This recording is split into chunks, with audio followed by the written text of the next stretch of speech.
cover story. Well, given the theatrics of some of our politicians, it's very easy to see the overlapping between politics and cinema. The lines, however, become even more blurred when films borrow from political themes or when the film actors themselves cross over to the other side and become netas. So this week in this show, we are going to be taking a look at some of the actors and actresses who are going to be contesting these elections.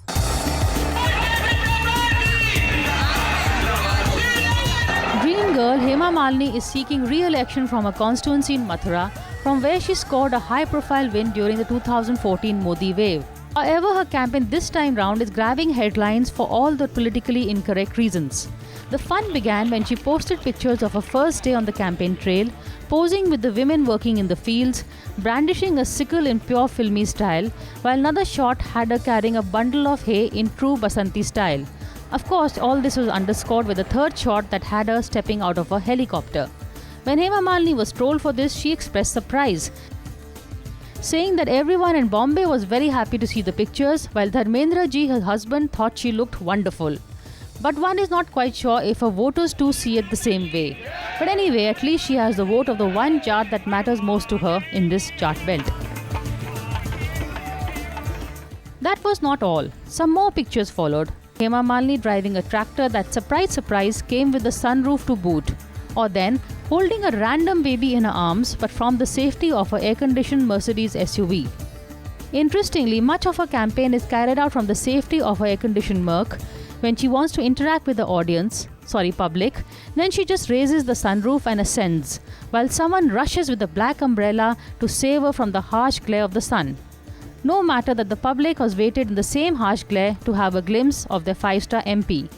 And no, don't miss the prop, for like all good actors, she too knows the value of a good accessory, and in her hand is a large lotus made of foam. Given all this, can the media be blamed for not going easy on her? Yet, it is this same apparition that gave Jayant Chaudhary a crushing defeat in 2014.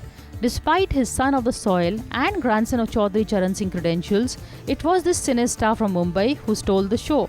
But don't forget, Hema's candidature comes with a formidable supporting cast, for she is fighting under PM Modi's banner. Hema Malini has also contributed a lot to the BJP in terms of one of the star campaigners. Even it was a surprise, even her being fielded as a BJP candidate in Mathura in 2014 was a surprise decision, because she is basically a Rajya Sabha material, I would say. But the BJP had a problem in finding a candidate for Mathura, and even on the candidate they had zeroed in, there was difference of opinion. And finally, Rajnath Singh thought of Hema Malini as a good choice for Mathura, actually to balance out various sections which wanted the ticket. That's how Mathura, she got it. She has been doing a lot of work there, but the complaint in Mathura is they needed her more. She was mostly based in Mumbai, and then she used to go, though as a parliamentarian she has done constituency work, but people have always wanted more. And this time I think, for whatever reason, BJP decided that she should again be re-nominated. She perhaps herself wanted to contest again. That's how she got the ticket. The BJP has also roped in Jaya Prada, another cinestar of yesteryear who has switched from the Samajwadi Party and is taking on the SP strongman Azam Khan. What is intriguing is that this southern actress was first pulled into politics by her then mentor N.T. Rama Rao, after which his son-in-law Chandrababu Naidu staged a political coup. Jaya too switched sides to the Naidu camp and soon found a way out of the Naidu camp and moved to the north. As she told a skeptical reporter, "If Sonia Gandhi can contest from rivalry in the north to Bellary in the south, then why can't I?" Having covered her campaign in Rampur, I mean, she's a delightful campaigner. She uses all those Urdu shero-shairi, and that, that kind of presents herself as someone who is a custodian of culture and heritage. And she's very attractive, as we know that Satyajit Ray had said that she's one of the most beautiful faces in the country. So I think she connects very well, even with this kind of halty Hindi mix of Urdu and all. She carries herself very well. It's very difficult not to like her. If you are if you're in audience, she leaves an impression on you. Her nomination day too was not without its drama.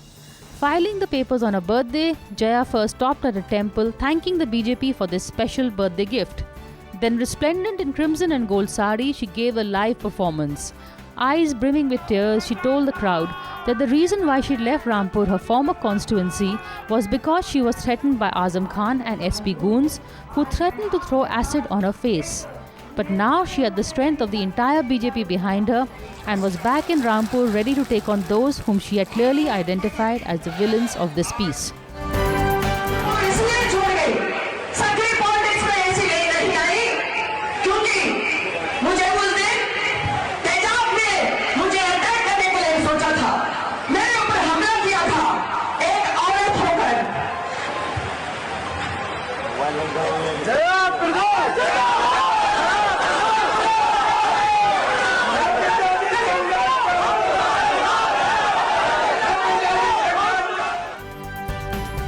The reality, of course, is that Jaya Prada belonged to the Amar Singh faction of the SP, and so her fortunes rose and fell along with his.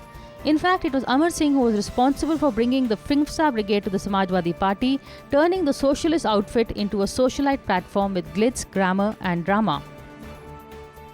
I think Amar Singh has been like kind of much more than an agony aunt or someone who's kind of mentor or someone who's been hand holding. Actually, there has always been there was a huge disconnect between so to say what we call it as Bollywood and Indian politics. There were some people like Prithviraj Kapoor and all who were close to Nehru Gandhi family. They had easy access, or people like Khwaja Ahmad Abbas and Balraj Sahni and all who had some kind of ideological connect. But otherwise, typical Bollywood personality had a lot of. They used to actually dread Delhi and kind of all kind of permissions and concessions and censor, all these things. So Delhi held the key. Now what Mr. Amar Singh did was he bridged that gap. If an actress was stranded in Belgium and she was not getting a visa to visit London without realizing that the EU norms, visa norms are different from the Great Britain, and Mr. Amar Singh he apparently delivered it right there at the airport upon arrival. So these kind of stories were there, and then of course his proximity to Bachchans and several other people. It's like it requires a volume actually. Apart from Jaya Prada, both the Bachchans too joined the SP under Amar Singh's support, and their presence helped shore up the crowds for the Samajwadi Party rallies. But since then, Amar Singh had fallen out with both the Bachchans and the new Samajwadi Party leadership, so he migrated to the BJP, taking with him his trump card. Unfortunately, he did not have the same loyalty plan with the other Jaya Bachchan, whom he'd also introduced to the Samajwadi Party along with Amitabh, and Jaya Bachchan had even wrangled a Rajya Sabha seat in the bargain. But when Amar Singh fell out with the SP, the Bachchans stayed back, eventually leading to a souring of relations between them as well. I still remember when in cast for vote, she was thrown out. She said, I don't care what my husband says, what my daughters and son and son-in-law are going to say. I'm not going to leave Rajya Sabha seat. And when again I was expelled, Mr. Bachchan told me, can't you do something? Because for Jaya Bachchan, this Rajya Sabha seat is like a jewelry. She can't do without it. So the Bachchan tag and the feeling that I'm the first lady of Indian cinema and the inbuilt arrogance and that complex. For instance, when Black happened in Amitji's life and everyone was praising, her instant reaction was, what big deal. Long time back in courses I have done the same thing and in a better way. She did, but she remembers of her achievement and she is very cryptic, conservative and miser in accepting somebody else's achievement. That is why it is very difficult to interact with her. She is always bitter and frustrated, and the complex of superiority looms large on her person. Interestingly, Rajiv Shukla of the Congress is also known for his proximity to Bollywood stars, particularly Shah Rukh Khan. But unlike the Bachchans, SRK has stayed away from politics. I have dealt with this aspect of Shah Rukh Khan's proximity to Rajiv Shukla and Amitabh Bachchan or Bachchan family's proximity to Amar Singh.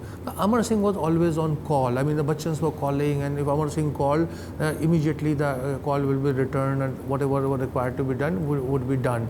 And both sides were very warm, and that was relationship at that point of both of equals. Now, that was not the case with Rajiv Shukla and Shah Rukh Khan, because Shah Rukh Khan has his own set of friends, very good friends, Karan Johar, Farah Khan, several others, and intellectually also he's a very strong man. So his dependence model was one of this thing. Whenever it was favorable to Shah Rukh Khan, he was there for Mr. Shukla, and if Mr. Shukla called in the morning, or if he would get a return call by the evening. However, the Congress does have its share of glamour with the entry of the Masoom star turned Rangila girl Urmila Matondkar.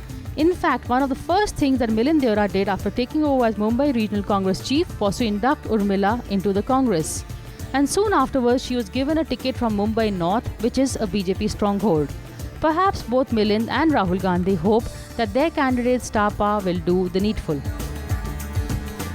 Well, I think it's more about glamour quotient, and also none of her films anyway fitted in the category which took up social causes. Well, she's a good actress by herself, but none of it fitted into this what that could eventually become a political would create a political role for her. But I think her choice of candidate is more to do with the difficulties that the Mumbai City Congress has been facing. You know, who should fight from north, who should fight from northeast, from south, and we have seen, you know, Murli Deora's son and Sanjay Nirupam, they were locked in a lot of problems. So I think more it was about finding a good candidate who would have a track appeal. And if it was purely cinema, I think there was a time when Sunil Dutt contested election as a Congress candidate. But I think Sunil Dutt's image, because he was part of that Mother India film and all that, you know, he also had that, I would say, a pro image. And Sunil Dutt's glamour quotient was not as much as, I would say, the subsequent people who have come. Urmila has been a fascinating addition in Indian politics. I mean, the more I kind of dwell upon it, I find it extremely extraordinary. Like Jayaprada, she's extremely good looking and talented. But more than that, there is a very strong ideological connect, which many people are not aware of.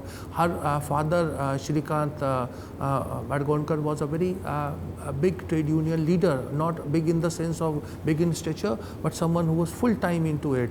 So he's been sat on a dharna, on a bhukh hartal, on all kind of things he has done for a trade union movement in Maharashtra, deeply influenced by Balraj Sahni, deeply influenced by Raj Kapoor, deeply influenced by Khwaja Ahmad Abbas. Urmila has seen everything, this kind of political activism as a young child of 6, 8, 10, 12, 15, all these things she has seen. Look at the kind of roles she has done.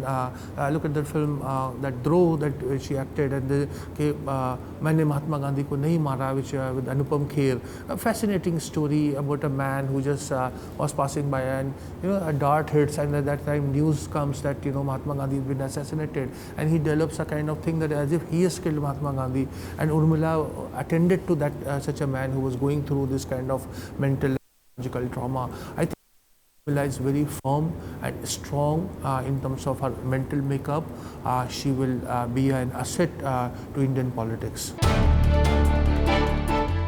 And then, of course, there is the veteran actor turned politician Shatrughan Sinha, who has defected from the BJP to the Congress for reasons he is not at all khamosh about.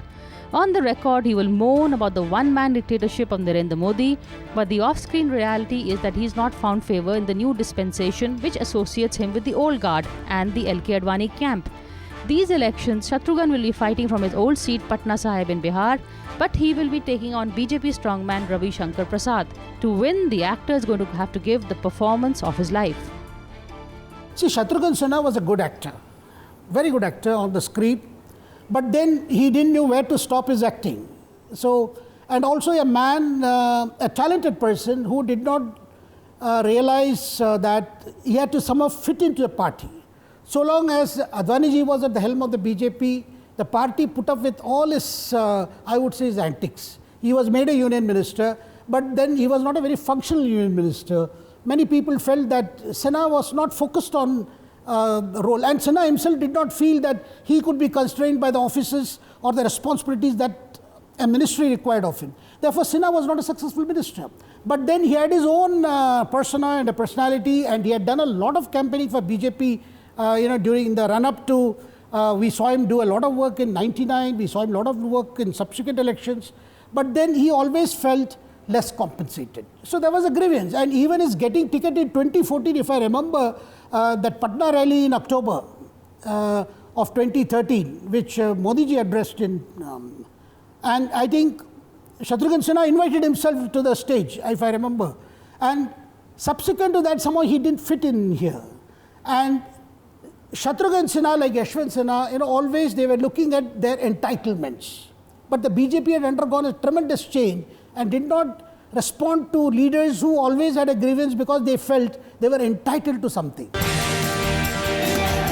And well, as for those skeptics who underrate the star power in our politics and wonder what the fuss is all about, there is always the Sapna Chaudhary case.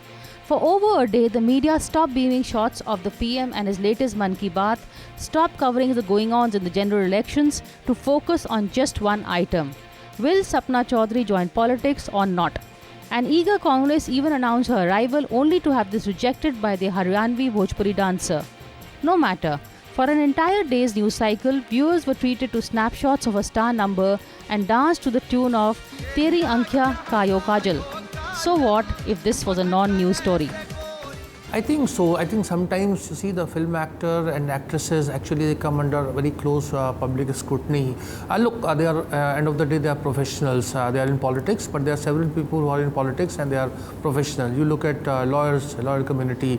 They take up brief of all kind of people, the tainted, the corrupt, the asarams and Ram Rahims of the world. I mean, they seldom come under criticism. But film actors, I think they have a kind of, because they are loved and adored and admired and well known in public life. So sometimes they have to pay a very heavy price if there is a slip of tongue, if they make a politically incorrect statement, if they are into some kind of campaign that they should not take it up in terms of advertising and all, or if they are not able to communicate. Here I want to say this, many MPs, sitting MPs, outgoing MPs have had very poor track record in terms of delivery mechanism or having a repo, and many of it is subjective, and Hema Malini is one of them. There is no defense of her, what she did not do, but I think she is judged very harshly. Perhaps it is for this reason that Kamal Nath, the newly anointed Madhya Pradesh Chief Minister, was quick to announce that Salman Khan would be the state's brand ambassador. From there on, there was more interest in Salman's campaign schedule than that of Congress stalwarts. Salman Khan कब से आ रहे हैं मध्य प्रदेश के लिए campaign करने के लिए, उसके लिए आपका रोल आउट प्लान क्या है? देखिए, सलमान खान तो आ गए हैं, वो अभी मध्य प्रदेश में हैं। अच्छा, आ गए हैं? आ गए हैं, हाँ, मध्य प्रदेश में ही हैं आज के दिन। पर वो कैंपेन करेंगे या ना करेंगे वो उनकी मर्जी की बात है। करेंगे या नहीं करेंगे, वो कहाँ करेंगे मैं नहीं जानता, ये उनके ऊपर है। पर वो 3 हफ्ते के लिए मध्य प्रदेश में हैं। उन्होंने मुझे खुद ही बताया था, मैं 3 हफ्ते के लिए मध्य प्रदेश में हूँ। अब वो कैंपेन करेंगे, वो खुद तय करेंगे उनको कैंपेन करना है नहीं करना, खुद तय करेंगे कहाँ करेंगे। उन्होंने पिछली दफा छिंदवाड़ा में तो कैंपेन किया था। Well, we're going to take a short break and come back and take a look at some of the earlier cases of the tryst between film stars and the legislature, and also how they have fared as parliamentarians. So don't go away.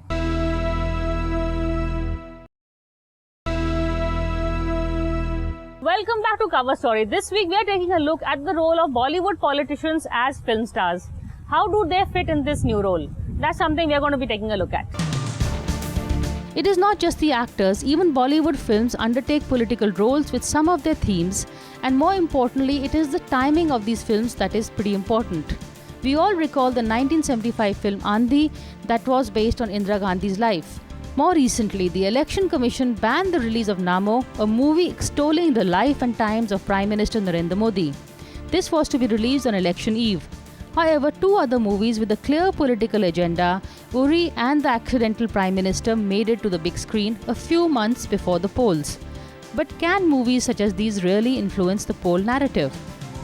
I don't think they can be big deciding factors that people will make up their minds on the basis of seeing a film. But they do add to the flavor of the season. like you lit incense sticks or you use aroma oil, they play the role of an aroma. They don't actually help. But then certain movies have drawn very good reception, like one on Yuri. See, Yuri brought back the memories of the surgical strikes, and it happened before the aerial strikes. See, in that case where any action-packed, but biopics, I do not think are okay. They are good for the top of the mind kind of viewer, who is looking for some kind of a narrative that fits with the whatever he has read or she has read. But by and large, I think when you think of mass impact, I do not think they have a very big, I would say, a very big source of and actually motivating voters. I'm glad that the propaganda films are not doing very well. I mean, you look at Andhi, which was a very good. Even Indira Gandhi had not watched it initial days when it was released. For 5 weeks it ran. Then there was an assembly election in Gujarat where this Andhi film was made as a big issue. Then it was banned for 5 weeks. Then it was released. Sheila Dikshit went and saw it and told Indira Gandhi that this film is actually very good. It portrays you in a certain light. And then Indira Gandhi appreciated it. I think each political party in India should have a cultural wing of professionals, competent people. They should actually take a note of all these films that are made. There is no harm in Priya, people using films as an instrument to propagate that, but it should be done nicely. If the current mood of hyper-nationalism is captured in films like Uri, which is based on the surgical strikes, or Manikarnika, which is based on Jhansi Ki Rani, but a few minutes into this film and you get the drift. The past is merely an excuse to discuss the present of a nationalism that is stridently saffron and predominantly Hindu. In his book Neta Abhineta that captures Bollywood star power in Indian politics, Rashid Kidwai traces the rise of the film star as a politician, beginning with Prithviraj Kapoor's equation with Jawaharlal Nehru. He also traces how Nehruvian socialism appealed to many filmmakers as a theme, and later, Indira's slogan of Garibi Hatao became the benchmark of the roles that Amitabh played as the impoverished but angry young man.